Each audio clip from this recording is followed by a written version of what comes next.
27 de julho de 2026, segunda-feira da 17ª semana do tempo comum. Meus queridos filhos e filhas, muito bom dia, vos saúdo com a paz de Jesus. Segundou, que alegria iniciarmos uma nova semana juntos aqui virtualmente.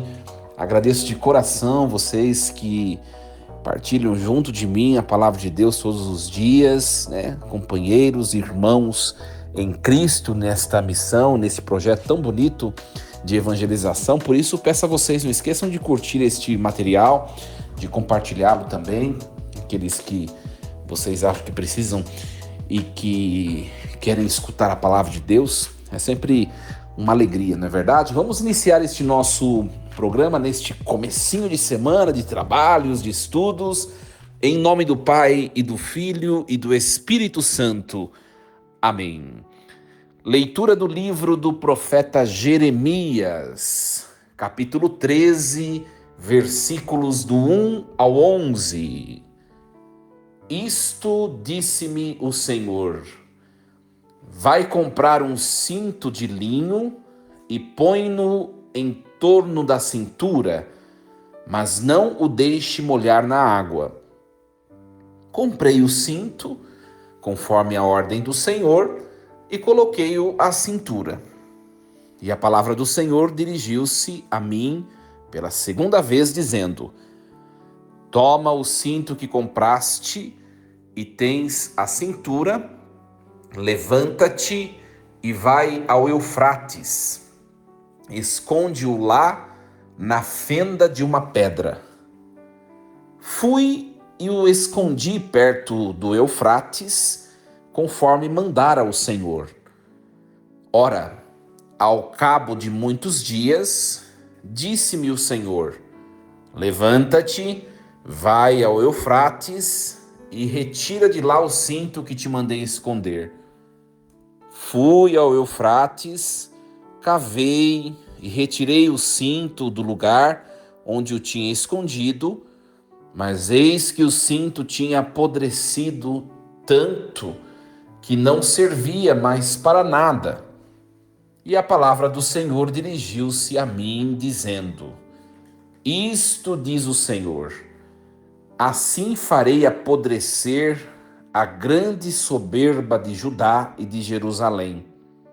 Este povo perverso, que se recusa a ouvir as minhas palavras, convive com a maldade no coração e vai atrás de deuses estrangeiros, prestando-lhes culto e prostrando-se diante deles, será como este cinto que não serve mais para nada.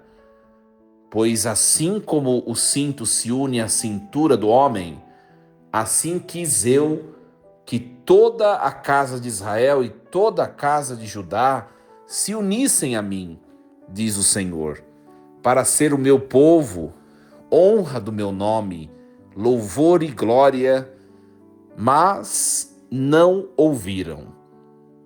Palavra do Senhor. Graças a Deus. Muito bem, meus queridos, nós prosseguimos com a reflexão do texto do profeta Jeremias. Eu já, na semana passada, posicionei o texto, o livro de Jeremias, na história de Israel, né? Não vou ficar sempre retomando. Se você não escutou, escute na sexta, na quinta, na quarta, a parte introdutória das reflexões, que tem uma abordagem histórica para você poder se localizar, senão você não compreende. Mas vou só falar alguns pontos importantes. Jeremias é um profeta que se localiza no século VII e antes de Cristo, né? Século VII, a transição para o século VI, né? Antes de Cristo, que é a época da Babilônia, né? A Babilônia se torna um império grandioso e começa a ser uma ameaça para o reino de Judá. Jeremias, ele exerceu seu ministério no reino de Judá, que é o reino do sul, tá certo? E ele testemunhou o momento em que Judá vai ser invadida, vai ser dominada pelo Império Babilônico. Tá? Hoje nós ouvimos a passagem do capítulo 13, versículos do 1 ao 11. E essa passagem é uma ação simbólica profética, né? É um recurso típico dos profetas do Antigo Testamento.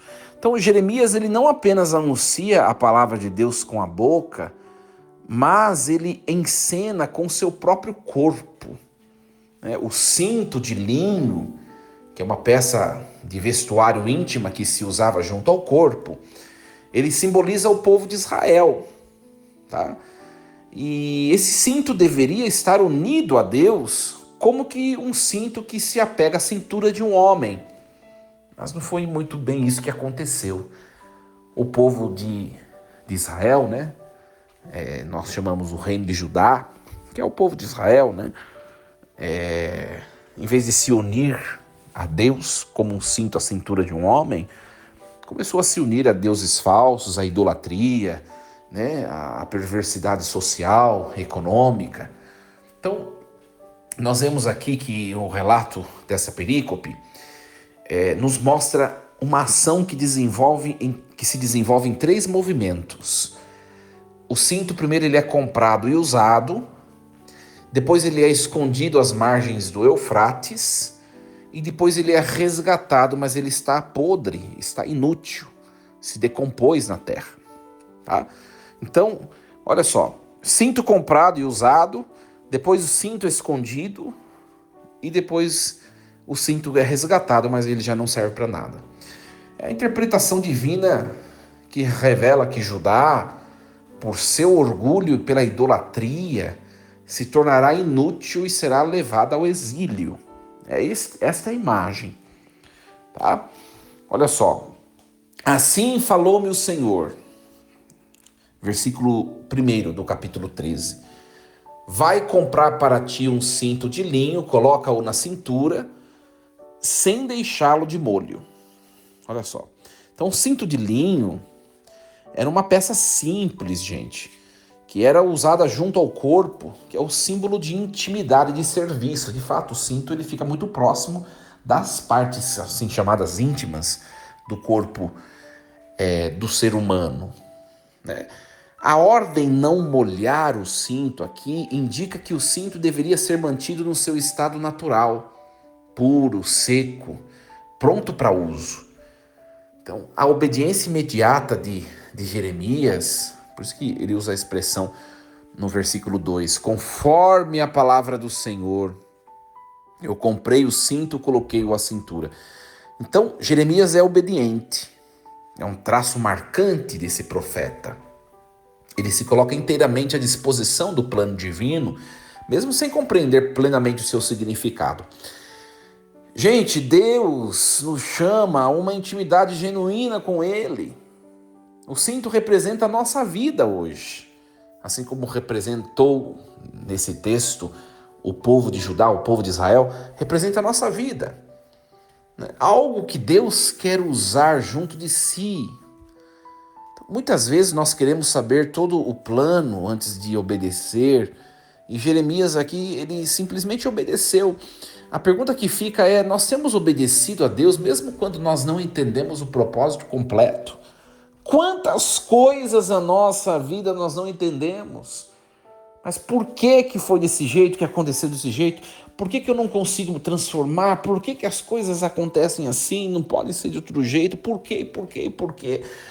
Ora, Jeremias ele não entendeu, mas ele simplesmente, ele foi comprar o cinto de linho e ele colocou na cintura. Obediência. Para nós é aquilo, ou seja, nós precisamos fazer algo, sabemos como devemos portar e fazer, vai lá e faça. Né? Vai lá e faça. E aí o versículo 3 em diante, de novo veio a minha palavra do Senhor, pega o cinto que compraste, que tens a cintura, vai até o rio Eufrates e esconde-o na fenda de uma rocha. E aí Jeremias vai e ele obedece, ele vai e faz como como ele diz mesmo, como ele mesmo diz, né? Eu fiz conforme o Senhor mandara, né? Nós pegarmos o Eufrates, ele é um rio bem distante, gente. Cerca de 500 a 700 quilômetros de Jerusalém, né? Lá na direção da Mesopotâmia, no território babilônico. Olha só, nada é à toa, né? Então a viagem até lá era uma viagem longa, penosa. Se nós não temos essa informação geográfica, nós não entendemos o real significado, né? Então, a viagem era longa. Esconder o cinto na fenda de uma rocha, aqui nesse texto, significa colocá-lo em contato com a umidade. A rocha é úmida, né? Colocá-lo em contato com a terra, com a deteriorização, tá? É isso o significado. Então, o simbolismo é claro. O povo que deveria estar junto de Deus aqui, gente, olha só, esse povo será levado para longe, para a Babilônia, quase que onde estava o Eufrates, né? Onde esse povo será exposto a forças que vão corrompê-lo, destruí-lo. É esse o significado. Então, esse cinto que estava junto do corpo de Jeremias, agora Deus mandou Jeremias tirar do seu corpo e levar num território longe, distante, né, no Eufrates, num lugar úmido onde esse cinto vai se decompor, vai apodrecer, né? Vai se deteriorar, como está escrito aqui. Olha, é a figura, a imagem do povo que por desobediência será levado distante, num lugar onde vai se autodestruir. E é verdade, né? Foi o que aconteceu. O povo desobedeceu a Deus, Deus enviou vários profetas são profetas do Reino do Sul, né? Ninguém ouviu a voz dos profetas, ninguém. Aconteceu o pior, o povo foi levado para a escravidão no exílio, distante de Jerusalém, distante. E lá o povo se autodestruiu como povo, né? A corte de Judá foi desfeita, né? O povo se autodestruiu como organização de um povo. Simplesmente se tornaram escravos, né, e dependentes da Babilônia. Interessante, não é? Olha só, depois os versículos 6 e 7 vai dizer assim, olha só, vão dizer assim os dois versículos. Muito tempo depois, o Senhor me disse, vai ao Eufrates pegar o cinto que te mandei esconder. E Jeremias vai até lá, pega o cinto no lugar onde ele havia escondido, mas o cinto estava podre, já não servia para mais nada. Aqui a questão do tempo, muito tempo depois, diz o texto. Indica, o que indica, gente? Indica o período do exílio da Babilônia. Ou seja, não imediato, mas certo. O cinto que antes era novo, puro, útil, agora está podre, inútil. Então, a palavra hebraica que apodreceu, né? Eu não sei como que pronunciar o certo. Eu já falei para vocês que o hebraico é uma língua bastante difícil, né? Nós até estudamos na teologia, mas confesso a vocês, é muito dificultoso, né?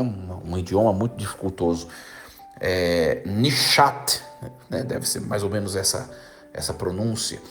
E essa palavra hebraica, ela transmite a ideia de deteriorização, mas uma decomposição completa, a perda total da função original, entendeu? É a ação simbólica que atinge o seu clímax, o que estava unido a Deus, que era o povo, escolhido por Deus, amado por Deus, agora está separado, degradado, sem valor, né? Então, a questão do pecado, gente, o pecado não é apenas uma transgressão momentânea, ele degrada, né? Uma vida longe de Deus, exposta continuamente ao que corrompe, ela perde a sua capacidade de servir ao propósito para o qual ela foi criada. Quantas coisas na nossa vida que antes eram úteis para Deus se tornaram podres por nossa negligência espiritual. Quantas coisas, né? O tempo não cura o pecado. O tempo sem arrependimento, ele apenas aprofunda a deteriorização. Então, todo esse simbolismo, ele é trazido por meio dessa história, né, que Jeremias conta, né, para os seus leitores, para todos nós, para mostrar que quando nós contemplamos alguém, ou até mesmo nós, numa fase da nossa vida, em outra, né, quando nós contemplamos alguém que está caído, degradado, destruído, né, mais profundo daquela pessoa existe um ser humano que foi criado para ser de Deus e para ser feliz.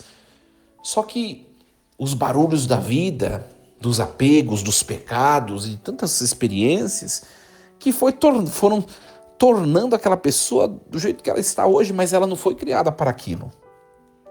Judá foi criado por Deus para ser propriedade de Deus e para viver a alegria, a realização plena.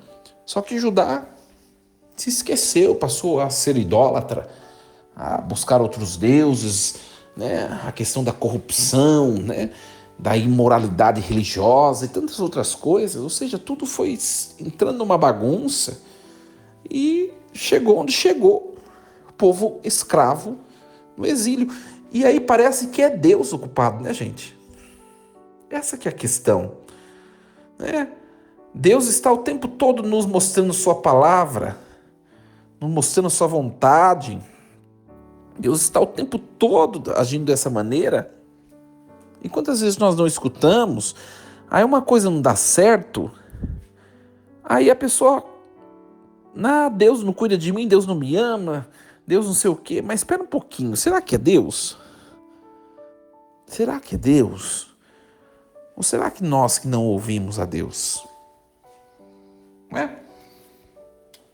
E aí, os versículos 8 em diante, o texto diz assim: veio a mim então a palavra do Senhor, assim diz o Senhor, da mesma forma eu farei apodrecer o orgulho de Judá e de Jerusalém, que é tão grande. Este povo perverso que se recusa a obedecer a minha palavra e vai seguindo a sua cabeça dura, que vai atrás dos deuses estranhos para servi-los e adorá-los, esse povo ficará como o cinto que já não serve para nada. Olha só, o próprio Deus interpreta aquilo que ele fez Jeremias experimentar naquela experiência concreta do cinto. Deus interpreta o significado. Orgulho de Judá, de Jerusalém, é tão grande, a soberba é a raiz de todos os pecados, a desobediência obstinada, não é? Se recusar a obedecer à palavra de Deus, a dureza do coração, a idolatria. O povo foi atrás de deuses falsos e começou a servir. O resultado é a inutilidade. Como o cinto já não serve para nada porque está decomposto, podre, assim acontecerá com Judá. O juízo não é arbitrário, é a consequência natural de uma aliança quebrada por Deus. Não, gente, por Deus não, pelo povo. Colocando na nossa vida, gente, o orgulho, ele nos cega para a nossa real condição espiritual. Por isso que eu sempre digo, às vezes nós achamos que estamos bem, mas Deus vê a deteriorização interna que nós padecemos.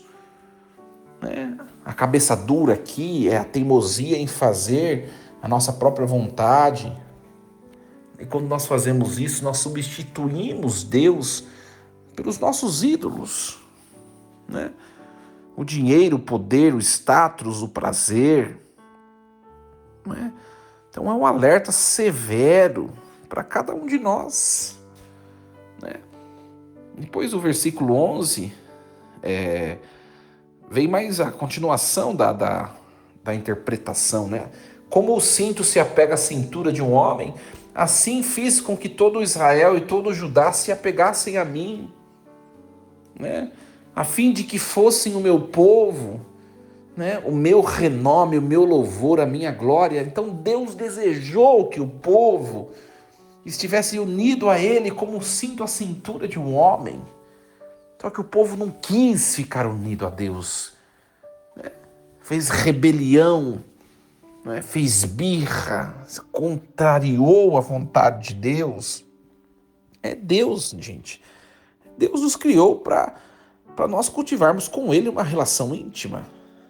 Nós somos chamados a sermos o seu povo, a sua glória, não por mérito próprio nosso, mas por graça. E a pergunta que ecoa desse versículo: nós temos ouvido a Deus, né? Nós temos. Olha só, nós só temos valor quando nós estamos unidos a Deus. Essa que é a questão. Fora de Deus, nós somos cinto podres. Nós somos cinto podre, inúteis. Dentro de Deus, nós somos instrumentos de sua glória. Então, peçamos a Deus hoje, a partir dessa palavra tão linda, que nos dê o dom da permanência na sua presença. Força e coragem.